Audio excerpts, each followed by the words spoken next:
So when are you off to South Africa? End of next week. I can't wait to get away. I absolutely loved it when I went there last year. So what have you got planned? You know, the usual things. Cape Town first.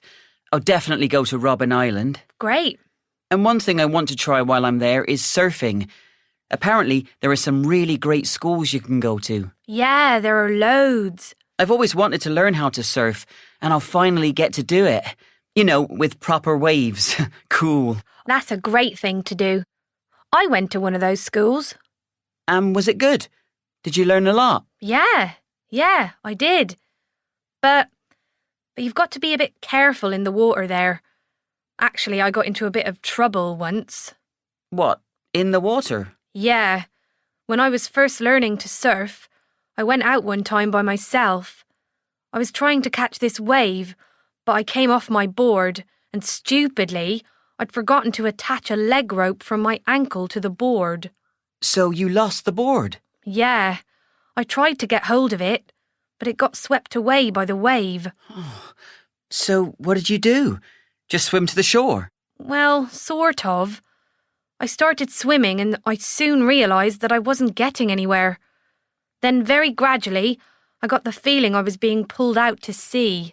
You were caught in a current? Yeah, and when I realised this, I began to panic a bit. So I waved to get someone's attention.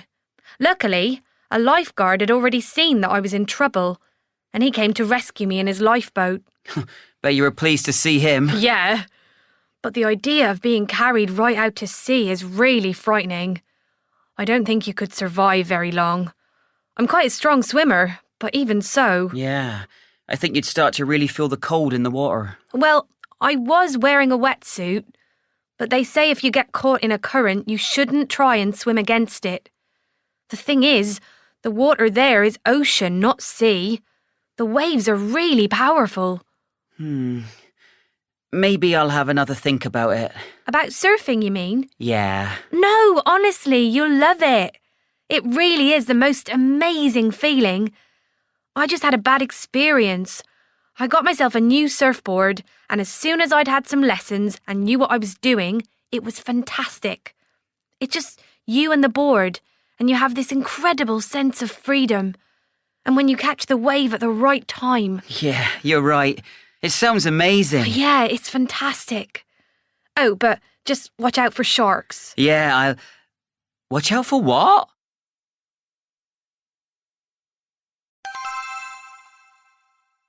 Miles, tell us about the story. What happened?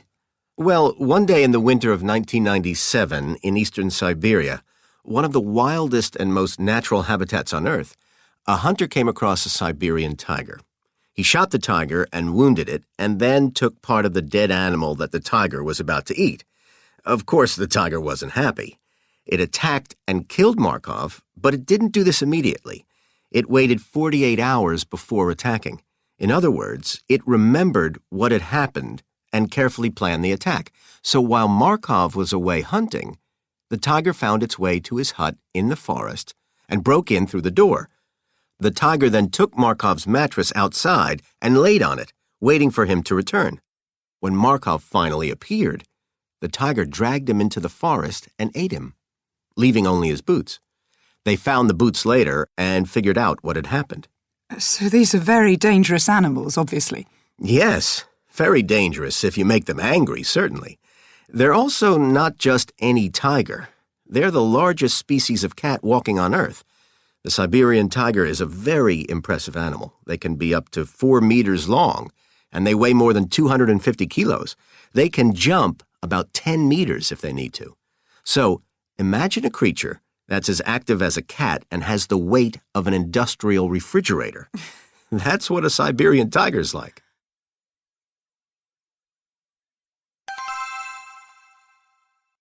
So what happened then? Well, of course, a group of men hunted the tiger down and killed it. I suppose they had to, really. But did they? What do you mean? Well, when you read the story, you're not sure whose side you're on, the tigers or the humans. As Valent says, the tiger's response is quite logical, and the tiger is just trying to be a tiger. And it's a human who interferes with that. So in a sense, it's the humans who are dangerous rather than the tiger? In a way, yes. What's interesting is that humans and tigers hunt the same animals and share the same environment. And they've done this in Siberia for years, but they don't normally disturb each other. But if you make the mistake of attacking a tiger, you're in trouble. People who live in the area say this has never happened before. There is no record ever of a tiger hunting a human being. So is that the message of the story? Leave tigers alone? Well, yes. Don't make a tiger angry, certainly, or it will take revenge. But also, it makes you ask the question, which is the dangerous animal, tigers or humans?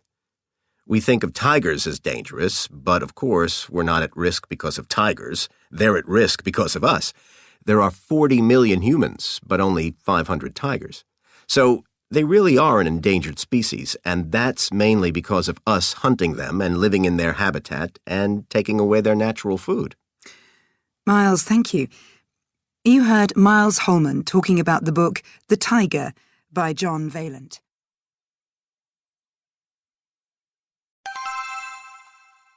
Could you give me a hand with this, please, Tessa? Sure. I just can't get the right height. Okay, Great, thank you. no problem. Good shot? Not really. I think I need to be closer. It's quite difficult. Yeah, it's hard, isn't it? Do you need all this equipment? I find it helps. Do you? Usually. Oh, this is fun. Yeah, much better than sitting in a lecture at college. All that theory. Well, that can be interesting. I'd really like to take a photo of something a bit more exciting. Maybe a squirrel. A squirrel? That would be good. If we can find one. Nice daffodils. Gorgeous, aren't they? Can I have a look?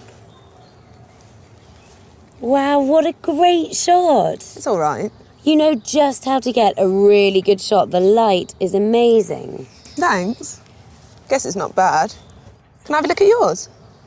It's pretty boring. Don't you want me to? No, I mean, it's not a problem.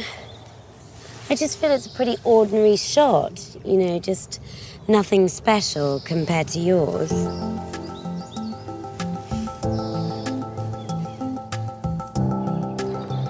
Have you ever worked as a photographer? Me? No. It was just something I kind of got into. Kind of a hobby. How about you? No, never. I used to have this job working in HR, but I've just given that up. Too stressful? Sort of. Or too boring? Well, both. My cafe job's enough to pay the bills. Just. You? I'm just studying at the moment. I haven't got a job. Oh, right. Shh. What? Squirrel. Over there. Oh, right. Great. You need to get a bit closer, but quietly. You go first. No, you go. No, really, you should go. It's fine. This is your shot. You sure? Yeah. Okay.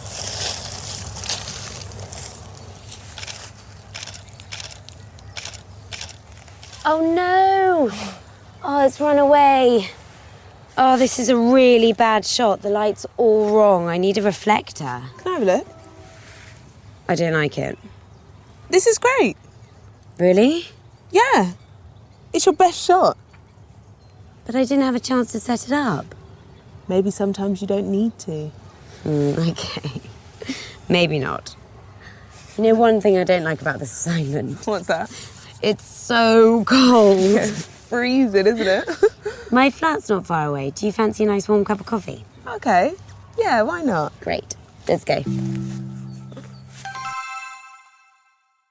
I spent a year in Vancouver in Canada. I loved the national parks there. They're very special environments, full of rare and protected plants and animals. This one particular day, I'd been exploring in the Pacific Rim National Park when I got in trouble in the forest. I'd been to see this waterfall. It was a very easy walk from the main track, less than an hour. On the way back, I saw what I thought was a shortcut that would get me back to the main track more quickly. A big mistake.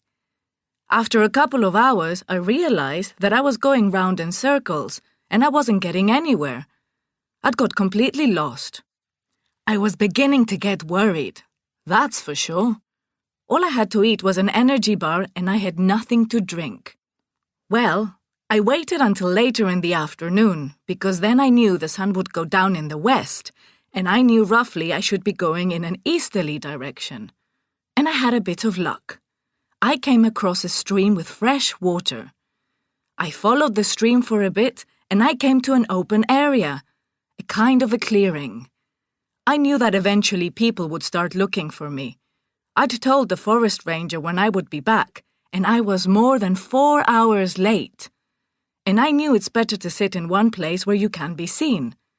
So I was sitting quietly and thinking about how I could spend the night in the forest, and I suddenly had this strange feeling I was not alone. A woman reported missing over 2 weeks ago has been found safe. Alicia Lone, who works as an assistant chef, was expected home shortly after 9 p.m. Her family were not initially concerned, as she had recently got involved with a sports club and often went there after work before returning home. But when she still hadn't returned by early next morning, they contacted the police. Here's Michael Sanderson with the full report. When Alicia Lone went missing over 16 days ago, it seemed a complete mystery. Police knew she had left work by car after her shift finished at 8:15 p.m., but after that there were no signs of her at all. But yesterday, the mystery was solved. Lone was found alive inside her car, under over a metre of snow, where she had managed to survive for 15 days. Police say there was no problem with her car and that it seemed she got into trouble when she decided, because of the heavy snow, to take a different route. But she didn't get very far. Her car was found 2 kilometres from the main road. Police say she stopped soon after turning because the road was so bad, but was unable to turn back. She then spent a night in the car expecting to be able to get home the next day, but the snow got heavier and her car got totally stuck. Earlier, I spoke to Police Sergeant Granger, who gave us further details. We've only been able to speak very briefly to Lone at the hospital, so we don't know the full story yet. But it seems she turned up that road to try and avoid some of the snow on the main road. But obviously she didn't get anywhere and became stuck. She couldn't get a signal to phone for help. Very few cars travel around this area during this winter period, unless there's some special reason. So she wasn't able to get anyone's attention to ask for help either. So nobody saw her until yesterday, when a road maintenance crew went up there to check on the state of the road and saw the car under all the snow. When they found her, she was basically asleep. We could see she'd been eating in the car, that she had had some food in there, and she'd also been drinking melted snow. But it's incredible that she was able to survive with so little, really. Did they give you any idea at the hospital how she survived? Well, when she was found, her body temperature was very low, and they think that because of the cold weather, her body just kind of went to sleep, like some animals do in winter. She couldn't speak or walk when we found her. So the doctors say her body basically went to sleep, so she didn't need much food or water. But she was very lucky. And do they think she's going to be okay? They think so, yes. She's going to make a full recovery. She has a few problems now, but she should get over them fine. So it's a story with a happy ending, fortunately. We'll give you more news on Lone's condition as soon as we get it.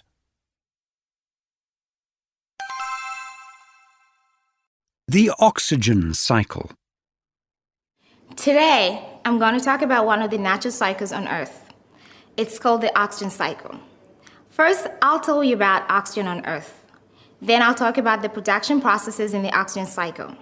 Finally, I'll describe the consumption processes of the cycle. Firstly, where is oxygen stored on Earth? The Earth's oxygen is stored in 3 places. Most of the oxygen is buried in the ground, but some of it is in the atmosphere, and the rest is in the bodies of living things. The most important oxygen, of course, is the gas in the atmosphere. There are 4 main production processes for oxygen.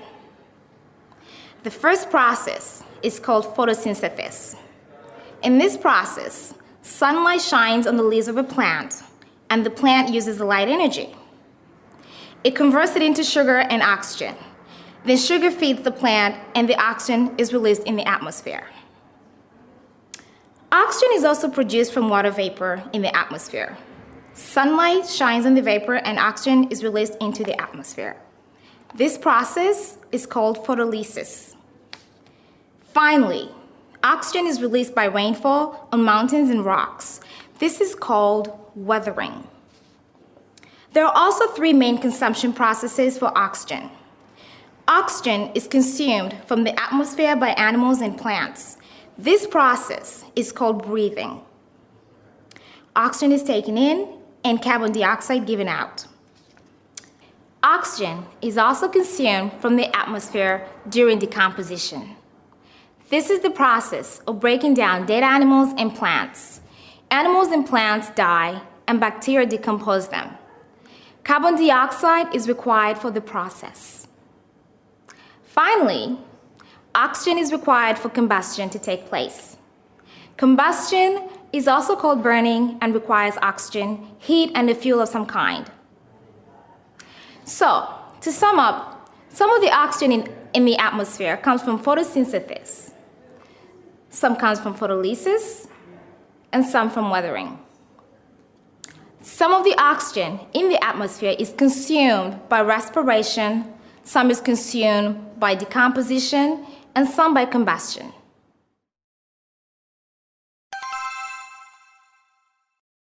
This is the first of 2 lectures about the Sahara Desert. Firstly, in this lecture, I'm going to describe the Sahara, size and location. Secondly, I will talk about the history of the Sahara. This is actually quite surprising. Next, I will explain what happened to the Sahara. The events there are a special case of desertification. Finally, I will tell you about desertification more generally. How does it happen? Firstly, some facts about the Sahara. The Sahara is the largest desert in the world. It occupies most of the northern third of the continent of Africa, which, of course, is a huge continent. The Sahara covers 9 million square kilometers. It comprises most of the land area of the Arab countries of Algeria, Libya, Egypt, and the Sudan, as well as Mauritania, Mali, Niger, and Chad. It is shaped like a rectangle. It is about 1,600 kilometers north to south, and incredibly, it is 5,000 kilometers east to west. What is the history of the Sahara? Perhaps there is a clue in the name Sahara. Some people believe that the name comes from the Arabic word for desert, Sahra, spelt S-A-H-R-A. But there is another theory. It is possible that the name comes from the word Sagara, that's S-A-G-A-R-A. This is from the ancient language of Sanskrit. People spoke Sanskrit more than 3,000 years ago. In Sanskrit, Sagara means big sea or ocean. This theory is not impossible. There was water once in the Sahara, a great deal of it. It has been known for many years that large animals once lived in the area. Rock paintings show a large number of different types of animals, including giraffes, cows, and deer. There are even some which show fish. But recently, scientists made an astonishing discovery in the Sahara in southern Libya. They found the bones of crocodiles and hippopotamuses. Just think about that. Crocodiles and hippos. These are animals that live in large rivers and lakes. This is not the first piece of evidence that there was once water in the Sahara. Many years ago, scientists found signs of a huge lake in the Sahara, in northern Sudan. Traces of rivers exist that once flowed hundreds of miles into the Nile. But now, the same region gets less than 5 millimeters of rain each year. 5 millimeters. That amount would hardly cover the bottom of a glass. So, it is certain that there was water in the Sahara. Lots of it in the distant past. It is also known that there were tens of thousands of people living in the Sahara 5,000 or 6,000 years ago.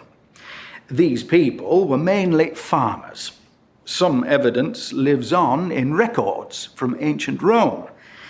Most of the Sahara was already desert by the time of the Romans, about 2,000 years ago. But a small area along the Mediterranean coast still had good agricultural land. In fact, this area was so important to the Romans for agriculture that it was called the breadbasket of Rome. We have seen then that the Sahara had lakes and rivers and thousands of inhabitants. These people grew crops. What happened to the area? The changes in the Sahara are an example of desertification. But how did it happen? How did the Sahara change from a rich agricultural area with lakes and rivers to the biggest desert on the planet?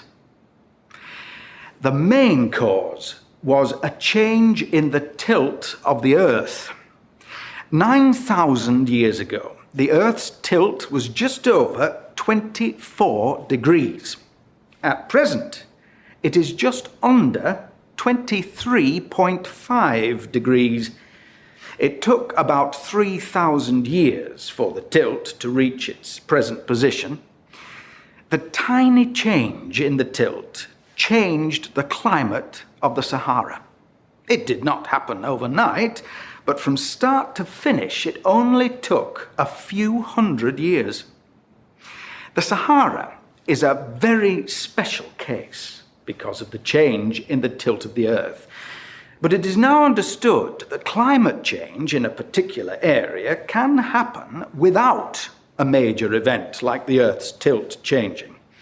We call the process a vicious circle. It works like this. One year, there is slightly less rain than the year before. This means that the plants do not grow quite as well. This, in turn, means that the leaves of the plants hold less water close to the surface, which means there is less evaporation into the air, which means there is less rain the next year, and so on. The ancient people of the Sahara left the areas which are now Libya and Western Egypt. They arrived at the Nile, and the age of the pharaohs began. Next week, I'm going to talk about reversing the process. Can we green the desert, even a desert the size of the Sahara?